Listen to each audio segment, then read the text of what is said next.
అందరికీ నమస్తే మిత్రులారా, వెల్కమ్ టు జర్నలిస్ట్ గ్లోబల్. నేను మీ గణేష్. హైదరాబాద్లో ఒక 2 నెలల చిన్నారిని కట్టేసి నోట్లో గుడ్డ పెట్టి మండుతున్న కట్టెలపైలో ఒక తల్లి సజీవంగా దహనం చేసింది. అది చూస్తూ ఉంటే నిజంగా చాలా బాధేసింది. ఆ వీడియో నేను మీకు చూపెట్టదలుచుకోలేదు, ఎందుకంటే అది కమ్యూనిటీ స్ట్రైక్ పడవచ్చు మేబీ. దయచేసి నేను వీడియో చూపెడతలేను. ఘోరంగా అంటే ఘోరంగా ఉన్నది, పైచాచికంగా ఉన్నది వీడియో. నేను వన్స్ ఒకటి చెప్తున్నా, ఈ మహిళలకైనా ఎవరికైనా ఇన్ కేసు ఎనీవన్ మీరు తప్పు పట్టుకోరి, మీరు నా కేసులు పెట్టుకోరి, ఏమైనా వేసుకోరి, బాధ లేదు. మీకు శారీరక సుఖమే కావాలి అనుకుంటే దానికి 100 మార్గాలు ఉన్నాయి. మీరు తెలిసి తెలియక 10 నిమిషాల సుఖం కోసం తప్పులు చేసి బాబును పాపును భూమి మీదకి తీసుకొచ్చి చేసిన తప్పుకు వాళ్ళను అనవసరంగా బలి చేయొద్దు, అనవసరంగా వాళ్ళ జీవితం నాశనం చేయొద్దు. వాళ్ళు ఎంతో భవిష్యత్తు ఉన్న జీవితాలను చిన్నతనాన్ని అణిచివేయద్దు. ఇది ఒకటి వార్నింగ్ లెక్కనే చెప్తా ఉన్నా. మీకు చేసుకోవాలనుకుంటే ఎన్నో మార్గాలు ఉన్నాయి, అన్ని మార్గాల ద్వారా వేసుకోవచ్చు. కానీ ఈ మార్గం చాలా తప్పు. 2 నెలల చిన్నారి అంటే పాపం అభాశుభం తెలియని పాప, చిన్న చిన్న పిల్లలను చూస్తే ఎత్తుకోవాలనిపిస్తుంది. ఈ తల్లి ఏకంగా చూడి గుడ్ల గూబలు ఎక్కున్నది. ఈ గుడ్ల గూబ పట్టుకోపోయి పొయ్యిలో వేసిందట. ఎట్లా ఎట్లా ఎట్లా ఆగింది అనుకుంటే నాకు అర్థమవుతలేదు. ఆ పొల అలా మాడుతూ ఉంటే, ఏడుస్తూ ఉంటే వీడియోలా దారుణంగా ఉన్నది. నేను అసలు నిజం చెప్తున్నా, ఆ వీడియో నేను చూపెట్టలేను. కానీ ఎందుకు తెలిసిన కథే కాబట్టి నేను చూపెట్టాను. ఆ పాప అగ్గిలో ఏడుస్తూ ఉంటే నాకే బాధేసింది. సోషల్ మీడియాలో ఇప్పుడు ఈ వీడియో వైరల్ అవుతుంది. నోట్ల గుడ్డలు కుక్కి డైరెక్ట్గా చేతులు కాళ్ళు కట్టేసి తీసుకుపోయి డైరెక్ట్ పొయ్యిలో వేసేసింది. అరే ఏమి రాబోయే అంటే పోలీసు వాళ్ళు ఏం మాట్లాడుతూ ఉన్నారు అంటే, ఇగో మానసిక స్థితి బాగలేదు, లేదా భార్య భర్తల గొడవ ఉండొచ్చు, ఈ రెండింటి మీద మేము కేసు విచారణ చేస్తూ ఉన్నాము అని చెప్పి ఇందులో రాసిరు.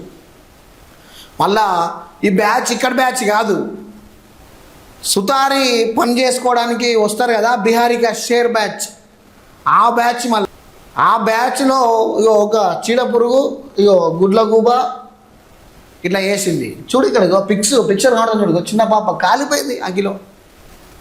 గట్లుండి మహాతల్లులు తయారయ్యారు. ఎందుకు మరి, ఎందుకు ఇలా చేయాల్సి వస్తుంది? ఎందుకు కనుడు మరి అలాంటప్పుడు పిల్లలను ఎందుకు కనుడు? ఫస్ట్ అయిపోతుంది కదా. ఈ దొర్లడాలు ఎందుకు, ఇట్లా కనుడు ఎందుకు, కోపం మీద అగిలా పడేయడాలు ఎందుకు, సజీవంగా చంపడాలు ఎందుకు ఇవన్నీ? చక్కగా ఎవరి పని ఆడి వేసుకుంటూ అయిపోతుంది. నీ సావు నువ్వు చస్తావు, ఆడు సావాడు చస్తాడు.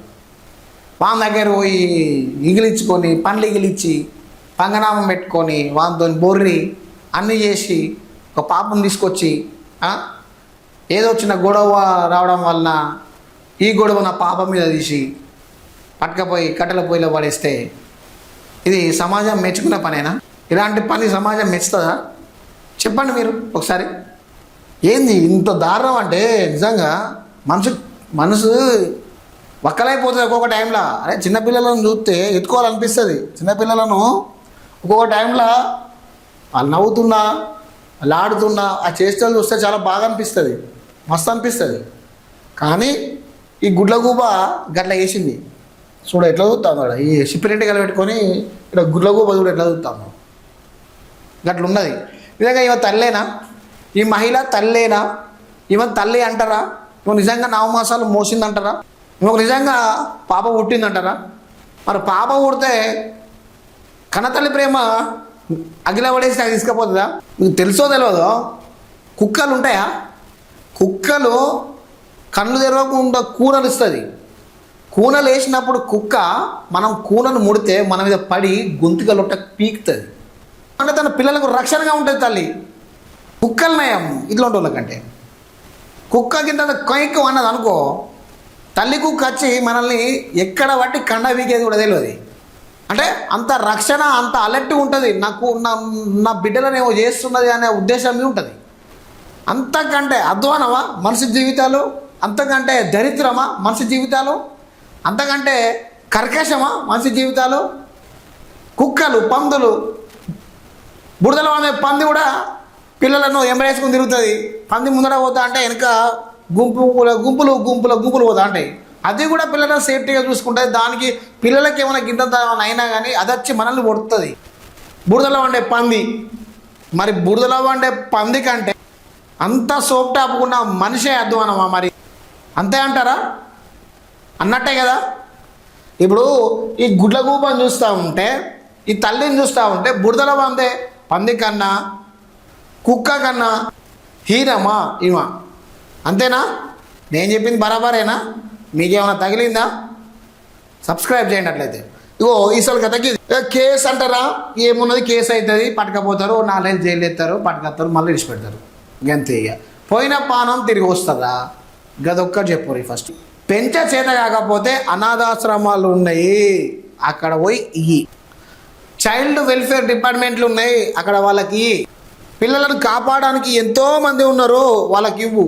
పిల్లలు లేని వాళ్ళు ఎంతోమంది ఉన్నారు, వాళ్ళకి ఇవ్వు. వాళ్ళు చదువుకుంటారు. పిల్లల కోసం ఇప్పటివరకు తాపత్రయపడుతున్న వాళ్ళు చాలామంది ఉన్నారు పిల్లలు లేక.